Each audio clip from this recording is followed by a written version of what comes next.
যুক্তরাষ্ট্র ও ইরানের প্রতিনিধি দল আগামী সোমবার পাকিস্তানের রাজধানী ইসলামাবাদে দ্বিতীয় দফার কারিগরি পর্যায়ের আলোচনায় বসতে পারে।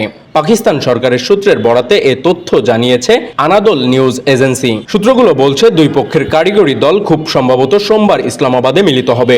তাদের লক্ষ্য যুক্তরাষ্ট্র ও ইরানের মধ্যে সপ্তাহব্যাপী চলা সংঘাতের একটি স্থায়ী সমাধান চূড়ান্ত করা।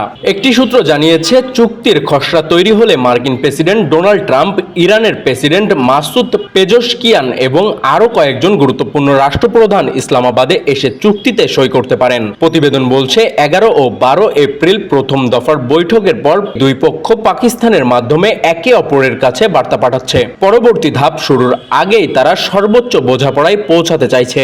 এদিকে পাকিস্তানের সেনাপ্রধান জেনারেল আসিম মুনির এই সপ্তাহে তেহরান সফর করে ইরানের বেসামরিক ও সামরিক নেতৃত্বের সঙ্গে বৈঠক করেছেন। গত বৃহস্পতিবার ট্রাম্প বলেছেন, ইরানের সঙ্গে চুক্তি হলে তিনি ইসলামাবাদে যেতে পারেন। সাংবাদিকদের তিনি বলেন, পাকিস্তান দারুণ কাজ করছে, তবে আলোচনার সঠিক সময়সূচি নিয়ে এখনো কোনো আনুষ্ঠানিক ঘোষণা আসেনি। মার্কিন সংবাদ মাধ্যম CNN জানিয়েছে, আলোচকেরা রোববার ইসলামাবাদে পৌঁছাতে পারেন।